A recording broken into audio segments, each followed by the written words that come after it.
दिसंबर का महीना आ गया है और आज मैं आपके सामने धनु राशि वालों का दिसंबर माह का मासिक राशिफल लेकर उपस्थित हुई हूँ। दिसंबर महीना यानी साल का सबसे लास्ट महीना। क्या आपको लगता है 2020 पलक झपकते ही निकल गया? कब आया कब गया पता भी नहीं चला। ना कुछ हमने अचीव किया, ना कुछ इस साल में नया हुआ, परंतु क्योंकि ये साल बहुत ही इंपॉर्टेंट है और ये साल इतिहास में अपना नाम दर्ज करके चला गया।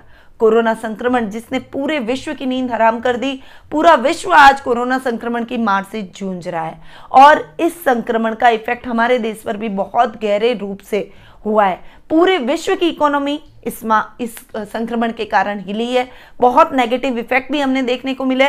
जो 2019 में हमने अचीव किया था वही अचीवमेंट पूरा 2020 निकल गया और हम वहीं के वहीं खड़े अपने आप को पा रहे हैं। साथ ही हमने कुछ नया नहीं किया, वहीं के वहीं हमारी लाइफ स्थिर हो गई। इकोनॉमिकली, फाइनेंशियली हर व्यक्ति को स्ट्रगल करना पड़ा। कईयों की रोजगार, कईयों की नौकरी छिन गई। कई जो कोरोना संक्रमण से ग्रसित थे और जो बहुत वीक थे वो मृत्यु को प्राप्त हो गए। तो इस संक्रमण ने बहुत कुछ हानि की, परंतु इस संक्रमण ने हमें बहुत कुछ सिखाया भी। इस संक्रमण में कुछ अच्छी बातें भी हुई। पर्यावरण शुद्ध हो गया, प्रकृति खिलखिलाने लगी, पशु पक्षी आराम से हर जगह विचरण करने लगे, नदियों का जल स्तर सुधर गया, नदियों का जल साफ हो गया और जो अभियान सरकार करोड़ों रुपए लगाकर नदियों को साफ करने का बनाती है वो स्वतः ही साफ हो गया और वो रुपया भी बच गया। यानी प्रकृति पर्यावरण के तौर पर इस कोरोना संक्रमण काल ने हमें बहुत अच्छी और बहुत सुखद यादें दे दी है। साथ ही इस संक्रमण ने हमें परिवार के महत्व को भी समझाया, रिश्तों के महत्व को भी समझाया, अपनेपन को समझाया, मानवता के प्रति हमारे दायित्व को समझाया, साथ ही घर के महत्व को समझाया कि एक व्यक्ति परिवार में, घर में कितना सिक्योर अपने आप को फील करता है। तो इस टाइम ने जो भी हमें सीख दी है, हमें उस सीख को ग्रहण करना है। आगे ऐसी कोई गलती नहीं करनी है जिससे हम ऐसी मुसीबतों में वापस से फंस जाएं। इस संकल्प के साथ हमें इस साल को विदा करना है, इस लास्ट महीने को निकालना है। चलिए आगे बढ़ते हैं। धनु राशि वालों का मासिक राशिफल दिसंबर माह का मैं लेकर आई हूं। सबसे पहले हम बात करेंगे ग्रहों की पोजीशन की।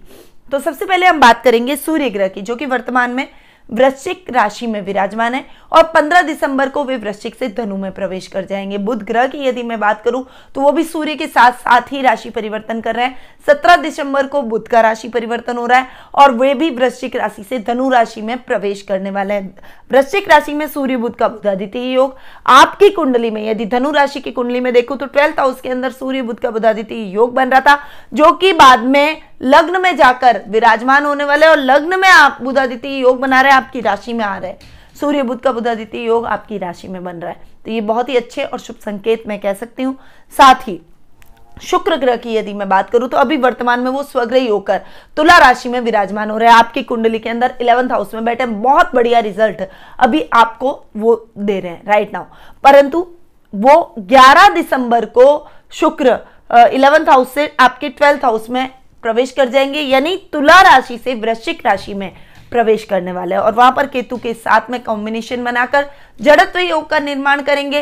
साथ ही 12th हाउस में शुक्र का बैठना अच्छा माना जाता है। देखिए अपवाद स्वरूप शुक्र सौम्य ग्रह है, पर फिर भी वो 12th हाउस में बैठकर अच्छे रिजल्ट दे रहा है, ये अपवाद स्वरूप है। साथ ही अब अगर अपन मंगल ग्रह की तरफ विचार करें तो मंगल ग्रह जो कि वर्तमान में मीन राशि में वक्री होकर विराजमान हो रहे हैं, 24 दिसंबर को वो पुनः मार्गी हो जाएंगे और अपनी राशि में स्वग्रही होकर बैठेंगे, मेष राशि में स्वग्रही होकर बैठेंगे 24 दिसंबर को। ये यानी पूरे माह वो लगभग सुख स्थान में जाकर विराजमान हो रहे हैं, सुखों में वृद्धि करेंगे। मंगल ग्रह के अच्छे इफेक्ट ही हमें देखने को मिलेंगे क्योंकि केंद्र स्थान में बैठे हैं। राहु की यदि मैं बात करूं तो वो आपके 6th हाउस में बैठकर बहुत ज्यादा तकलीफें दिखा रहे हैं, भ्रम की स्थितियां उत्पन्न कर रहे हैं, रोगों में वृद्धि कर रहे हैं। ये स्थितियां राहु की आपको देखने को मिलेगी, परंतु 6th हाउस में राहु बहुत अच्छे रिजल्ट देते हैं, इसीलिए आप और शत्रुओं के हिसाब से, काम के हिसाब से, ग्रोथ के हिसाब से ओवरऑल राहु आपको बहुत अच्छे रिजल्ट देंगे। भ्रम की स्थितियां थोड़ी सी स्वास्थ्य को लेकर उत्पन्न होगी, परंतु बाद में स्थिति क्लियर हो जाएगी, रिपोर्ट नॉर्मल आ जाएगी। अब हम बात करते हैं शनि और गुरु की। देखिए, शनि तो स्वग्रही होकर मकर राशि में बैठे, गुरु अपनी नीच की राशि मकर में जाकर विराजमान हो रहे। शनि और गुरु एक साथ युति करके बैठे। शनि का मकर राशि में स्वग्रही होकर बैठना स्वश योग बना रहा है, साथ ही नीच भंग राजयोग की स्थिति भी बन रही है, क्योंकि गुरु नीच के शनि स्वग्रही, तो नीच भंग राजयोग जैसी पोजीशन इस माह गुरु और शनि की देखने को मिलेगी। और इस घर में बैठना बहुत अच्छे रिजल्ट ये दोनों देने वाले हैं। तो ये कुछ ग्रहों की पोजीशन थी जो कि इस माह हमें धनु राशि में देखने को मिलेगी। अब सीधा बढ़ते हैं मासिक राशिफल की तरफ कि धनु राशि वालों का ये महीना कैसे रहने वाला है। वैसे भी यदि आप अपनी कुंडली में ग्रहों की पोजीशन के बारे में जानना चाहते हैं, अपने फ्यूचर के बारे में जानना चाहते हैं, ग्रह कहाँ बैठे हैं, कैसे रिजल्ट दे रहे हैं, इसके बारे में पूरा एनालिसिस करवाना चाहते हैं, तो आप मेरे द्वारा कुंडली विश्लेषण का लाभ प्राप्त कर सकते हैं। मैं आपकी कुंडली का एनालिसिस करूंगी, साथ ही सही रेमेडीज भी आपको दूंगी ताकि आपके जीवन में आ रही समस्याएं दूर हो और आपको एक सही गाइडेंस, सही मार्गदर्शन प्राप्त हो सके। तो नीचे दिए गए नंबरों पर संपर्क करें और व्हाट्सएप या कॉल के माध्यम से आज ही अपॉइंटमेंट बुक करवाएं। आगे बढ़ते हैं और जान लेते हैं धनु राशि वालों का मासिक राशिफल। सबसे पहले हम बात करते हैं पारिवारिक स्थिति की। तो पारिवारिक स्थिति की यदि मैं बात करूं तो पर्सनैलिटी के भाव के स्वामी है गुरु, जो कि अपने से एक घर आगे जाकर बैठे। लग्नेश का अपने से एक घर आगे जाकर बैठना आपको बहुत अच्छे रिजल्ट दिलवा रहा है। इस समय राशि के स्वामी अपने से एक घर आगे जाकर बैठे, पर्सनैलिटी में बहुत अच्छा सुधार आएगा, परिवार से बहुत अच्छी बॉन्डिंग मिलेगी, ददियाल से बहुत अच्छा सपोर्ट आपको इस समय देखने को मिलेगा। सामाजिक मान सम्मान यश कीर्ति में वृद्धि होगी। वहीं कुटुंब से आपको बहुत अच्छा सहयोग मिलेगा। कुटुंब से आपकी ट्यूनिंग बहुत अच्छी रहने वाली है। उनके साथ आपके जो भी मनमुटाव है वो खत्म हो जाएंगे। रिश्तेदारों के साथ में आपकी एक अलग पहचान, एक पॉजिटिव छवि, एक पॉजिटिव इमेज बनती हुई दिखाई देगी। यानी ओवरऑल पर्सनैलिटी और कुटुंब के हिसाब से ये टाइम आपके लिए बहुत अच्छा रहेगा। अगर मैं भाई बहनों के स्थान की बात करूं तो शनि इसके स्वामी है। शनि स्वग्रही होकर बैठे, अपने से 12वें बैठे। कभी कभी कुछ मनमुटाव हो सकता है, परंतु वो मनमुटाव लंबा नहीं होगा। बहुत जल्दी आप अपनी समस्याओं को एक दूसरे के साथ बातचीत के द्वारा हल कर लेंगे। साथ ही भाई बहनों का बहुत अच्छा सहयोग मिलेगा। बड़े भाई बहनों की मदद से आप अपने कार्य क्षेत्र में आ रहे संकट को दूर करेंगे। वहीं व्यवसाय में भी आप उनकी मदद से बहुत अच्छे लाभ की स्थितियां ग्रैब करने में सफल होते हुए दिखाई देंगे। माता के स्थान के स्वामी गुरु का सेकंड हाउस में जाकर बैठना पैतृक संपत्ति के विवाद में माँ की बहुत अच्छी भूमिका, बहुत अच्छा समर्थन आपके साथ रहेगा। पैतृक संपत्ति आपको अपनी माँ से प्राप्त होती हुई दिखाई देगी। ये टाइम आपको अपनी माँ से बहुत अच्छे सपोर्ट का, बहुत अच्छी बॉन्डिंग में बनने का रहने वाला है। संतान पक्ष की ओर से आपको बहुत अच्छे और शुभ समाचारों की प्राप्ति होगी। संतान अपने एक्टिविटीज और अपनी पढ़ाई के माध्यम से गौरवान्वित महसूस करवाएगी। परंतु इस समय देखिए पंचम भाव के स्वामी अपने से 12वें जाकर बैठे हैं, तो थोड़ा सा उसके गुस्से, अग्रेशन पर आपको थोड़ा सा नियंत्रण करना पड़ेगा। उसको अपने आप पर नियंत्रण करना पड़ेगा, अन्यथा बनी बनाए काम भी बिगड़ते हुए दिखाई देंगे। व्यवहार को सौम्य बनाना पड़ेगा, वाणी में मिठास लानी पड़ेगी, स्ट्रेट फॉरवर्डनेस को थोड़ा सा कम करना पड़ेगा। देखिए, सत्य बोलिए, आप अपने नियमों पर कायम रहिए, परंतु कोई किसी को हर्ट करते हुए कटु वचन बिल्कुल भी ना कहिए। ये बात आपको ध्यान रखनी पड़ेगी। अभी आपको अपनी संतान के गुस्से पर कंट्रोल करने के लिए जो भी कदम उठाने पड़े आपको वो करने पड़ेंगे और वो आखिर में आपकी बातों को जरूर समझेगी भी। जीवन साथी की यदि मैं बात करूं तो जीवन साथी और पिता के भाव के स्वामी है बुध, जो कि पहले तो 12th हाउस में बैठे हैं। तो इस समय तो थोड़ा सा आपके लाइफ पार्टनर की तरफ से आपके पिता के स्वास्थ्य पर, पिता के ऊपर थोड़े से खर्चे आपके बढ़ सकते हैं। उनकी बीमारी को ले लीजिए या जीवन साथी के एक्सपेंसेस आपके बढ़ते हुए दिखाई देंगे। इस समय बुध के इतने अच्छे रिजल्ट आपको अभी नहीं देखने को मिलेंगे, परंतु जब 17 दिसंबर के बाद में सूर्य बुध का बुधादित्य योग पर्सनैलिटी में बढ़ेगा, बुध अपने ही घर को देखेंगे, उस समय आपके जीवन साथी के साथ बॉन्डिंग बहुत अच्छी होगी। उनसे बहुत अच्छे लाभ की स्थितियां आपको देखने को मिलेगी। पिता का भी बहुत अच्छा साथ और मार्गदर्शन आपको प्राप्त होगा। उनके स्वास्थ्य में जो भी गिरावट है वो ठीक हो जाएगी, वो स्वास्थ्य लाभ प्राप्त करेंगे और आपको सही तरीके से गाइड करते हुए आपको लाभ की स्थितियां भी दिलवाते हुए दिखाई देंगे। ननियाल से आपको अच्छा सपोर्ट इस समय नहीं देखने को मिलेगा। थोड़ा सा मिसअंडरस्टैंडिंग हो सकती है, थोड़ा सा भ्रम की स्थितियां हो सकती है। नाना नानी की तरफ से, मामा की तरफ से, ननियाल पक्ष की तरफ से ओवरऑल आपको ये टाइम थोड़ा सा संभल कर चलना पड़ेगा। थोड़ा मैच्योरिटी लेवल को बढ़ाकर उनके साथ बिल्कुल शांति से अपने रिश्ते को आगे बढ़ाएं। बिल्कुल सतर्कता के साथ आप आगे बढ़ें। ऐसी कोई भी बात ना करें जिससे आपके ननियाल से आपके रिश्ते खराब हो जाए और आपके रिश्तों में दूरियां उत्पन्न हो जाए। तो इस बात का आपको विशेष रूप से इस माह ध्यान रखना है। ससुराल से सामान्य लाभ की स्थिति बनी रहेगी और ससुराल वालों से सही सामान्य तरीके से जो अभी आपकी मॉर्निंग चल रही है वैसी चलती रहेगी। तो ये तो थी पारिवारिक स्थिति की बात। अब हम आगे बढ़ते हैं और जान लेते हैं आर्थिक पोजीशन के बारे में कि धनु राशि वालों की दिसंबर माह में आर्थिक पोजीशन कैसी रहने वाली है। सबसे पहले आर्थिक स्थिति हम 11th हाउस से और सुख स्थान से देखते हैं। आर्थिक पोजीशन की यदि बात करूं तो सुख स्थान के स्वामी गुरु का 2nd हाउस में जाकर बैठना आपके आर्थिक दृष्टि से आपको सुदृढ़ बनाएगा, कुटुंब से बहुत अच्छा सपोर्ट दिलवाएगा, पैतृक संपत्ति दिलवाएगा, घर में आभूषणों की प्राप्ति करवाएगा, सोने गहने की प्राप्ति करवाएगा। ये टाइम आपके सुखों में वृद्धि होगी। साथ ही आपकी फाइनेंशियल कंडीशन बहुत अच्छी और इंप्रूव होती हुई दिखाई देगी। महीने के प्रारंभिक 10 दिन तो आपकी फाइनेंशियली बहुत ही अच्छे निकलते हुए दिखाई देंगे। इस समय आप अपने आप को बहुत स्ट्रांग महसूस करेंगे। इस समय नए घर की खरीदारी आप कर सकते हैं। लग्जीरियस आइटमों की खरीदारी आप इस समय करते हुए दिखाई देंगे।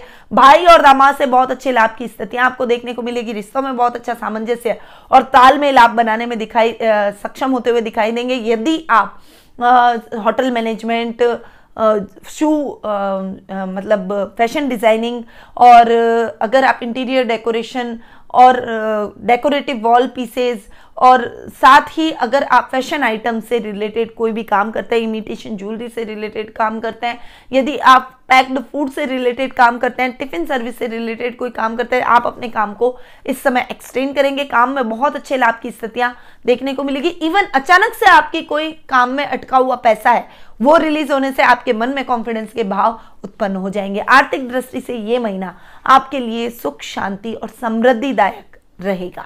अब हम आगे बढ़ते हैं और जान लेते हैं शिक्षा, कैरियर और व्यवसाय के बारे में। तो यदि मैं शिक्षा की बात करूं, विद्यार्थी वर्ग की बात करूं, तो शिक्षा के भाव के स्वामी अपने से 12वें जाकर बैठे हैं। इस समय आपको कठिन मेहनत की आवश्यकता है। क्रोध और एग्रेसिवनेस और जल्दबाजी काम में ये आपको नुकसान पहुंचा सकती है। शिक्षा में भी आप अपनी पढ़ाई के अंदर फटाफट से याद करके मेरे को सब याद हो गया और फिर आपने रख दिया, फिर आप एग्जाम में गए और आप उस चीज को भूल गए। तो ऐसा काम नहीं करना है। कम याद करें पर ऐसा याद करें कि आपको रात को उठ के भी अगर नींद से वो पूछ लिया जाए प्रश्न तो आप उसका आंसर दे पाए। तो विद्यार्थी वर्ग के लिए ऐसी तैयारी विशेष रूप से अनिवार्य रहेगी। वहीं अगर आप उच्च शिक्षा की तैयारी कर रहे हैं, यदि आप इंजीनियरिंग के छात्र हैं, आईटी सेक्टर से जुड़े हुए हैं, तो आपको बहुत अच्छे परिणाम आपके इन क्षेत्रों में देखने को मिलेगा। विज्ञान वर्ग के छात्रों के लिए विशेष उपलब्धि वाला ये टाइम रहने वाला है, परंतु कड़ी मेहनत की आवश्यकता है। ये बात आप ध्यान में रखिएगा। मेहनत में थोड़ी सी भी कोताही होने पर आपको रिजल्ट पॉजिटिव नहीं मिलेंगे। आगे बढ़ते हैं और करियर की यदि मैं बात करूं तो करियर के भाव के स्वामी सूर्य जो कि खर्च में जाकर बैठे हैं, देखिए आपके खर्चों को कंट्रोल करेंगे। आपके जो कार्य क्षेत्र में प्रॉब्लम्स आ रही है उनको दूर करेंगे। शेयर मार्केट में इन्वेस्टमेंट आपके लिए लाभदायक सिद्ध होगा।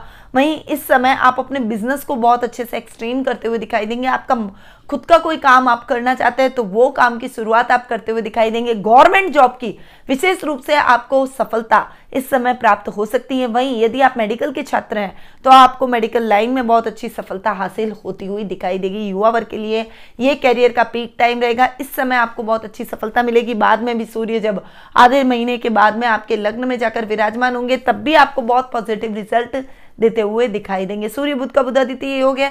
लाभ की स्थितियां अच्छी मिलेगी। आप अपने लाइफ में कैरियर में सेट होते हुए दिखाई देंगे। व्यवसाय की यदि मैं बात करूं तो बुध भी सूर्य के साथ ही बैठे।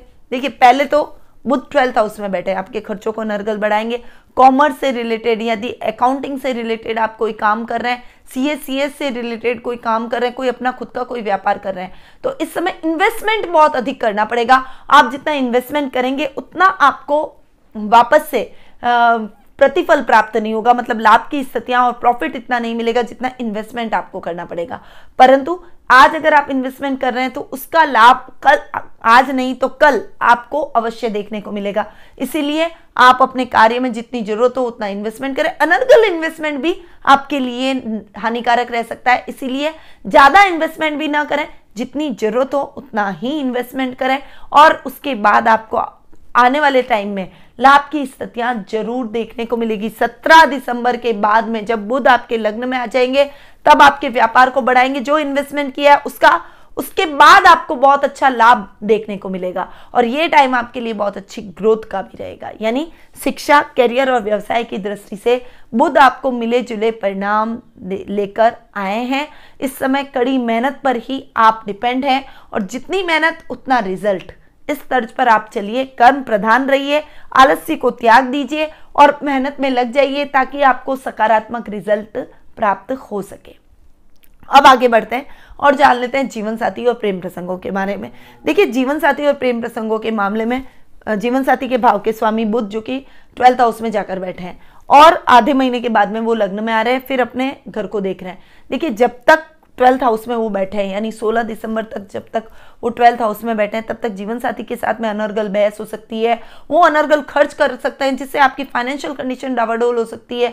इस समय पार्टनरशिप में काम करना आपके लिए ठीक नहीं है। जीवन साथी के नाम से यदि आपने कोई प्रोजेक्ट किया तो उसमें इन्वेस्टमेंट की गुंजाइश ज्यादा रहेगी और लाभ की स्थितियां कम आपको देखने को मिलेगी। परंतु जब 17 दिसंबर को बुध आपके लग्न में आकर बुधादित्य योग बनाएंगे, तब आपको बहुत अच्छे परिणाम बुध के देखने को मिलेंगे। इस समय आपका इन्वेस्टमेंट जो आपने मेहनत की है वो रंग लाएगी। जीवन साथी के नाम से उसके बाद जो भी काम करेंगे उसमें आपको अच्छा लाभ देखने को मिलेगा। उनकी तरफ से उनके नाम से जो भी प्रोजेक्ट करेंगे उसमें अच्छे लाभ की स्थिति आप ग्रैब करेंगे। और जीवन साथी खुद यदि अपना काम कर रहे हैं तो पहले तो वो स्ट्रगल करेंगे, पर बाद में लाभ की स्थितियां बहुत अच्छी उनको भी देखने को मिलेगी। वो आपके लिए फाइनेंशियली बहुत ही सपोर्टिव होते हुए दिखाई देंगे।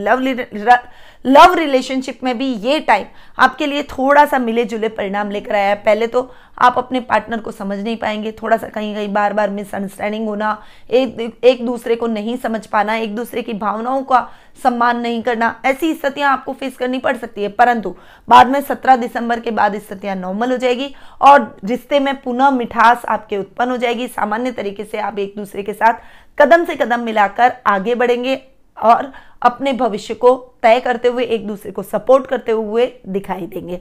यानी 17 दिसंबर के बाद में आपकी स्थितियां जीवन साथी और प्रेम प्रसंगों दोनों के मामले में अच्छी होने वाली, यानी 50-50 वाली स्थिति आपकी इस महीने जीवन साथी और प्रेम प्रसंगों के मामले में देखने को मिलेगी। अब हम आगे बढ़ते हैं और जान लेते हैं स्वास्थ्य के बारे में। देखिए, स्वास्थ्य की यदि मैं बात करूं, रोग भाव के स्वामी है शुक्र जो कि पहले तो लाभ भाव में बैठे हैं, उसके बाद में वो रोग 12th हाउस में जाकर बैठ रहे हैं। देखिए, शुक्र 12th हाउस में बहुत अच्छे रिजल्ट देते हैं, पर शुक्र केतु के साथ में फंस गए हैं। केतु के साथ में जड़त्व योग का निर्माण कर रहे हैं, यानी 11 दिसंबर के बाद में आपको अपने स्वास्थ्य का थोड़ा ध्यान रखना पड़ेगा। राहु भी आपके रोग भाव में बैठा है, आपको लगेगा आपको पता नहीं कौन सी बहुत बड़ी समस्या हो गई है, आपके अंदर थोड़ा सा भ्रम उत्पन्न हो जाएगा बीमारी को लेकर। परंतु आप जब सारे टेस्ट कराएंगे और टेस्ट की रिपोर्ट्स आएंगी तो वो रिपोर्ट्स नॉर्मल आएगी, कुछ भी नहीं निकलेगा। इसीलिए चिंता बिल्कुल भी ना करें, अपने स्वास्थ्य का ध्यान रखें, अवेयर रहें। पर बहुत ज्यादा चिंता कर जाना, अपने दिमाग में भ्रम पाल लेना, डर पाल लेना, ये ठीक नहीं है।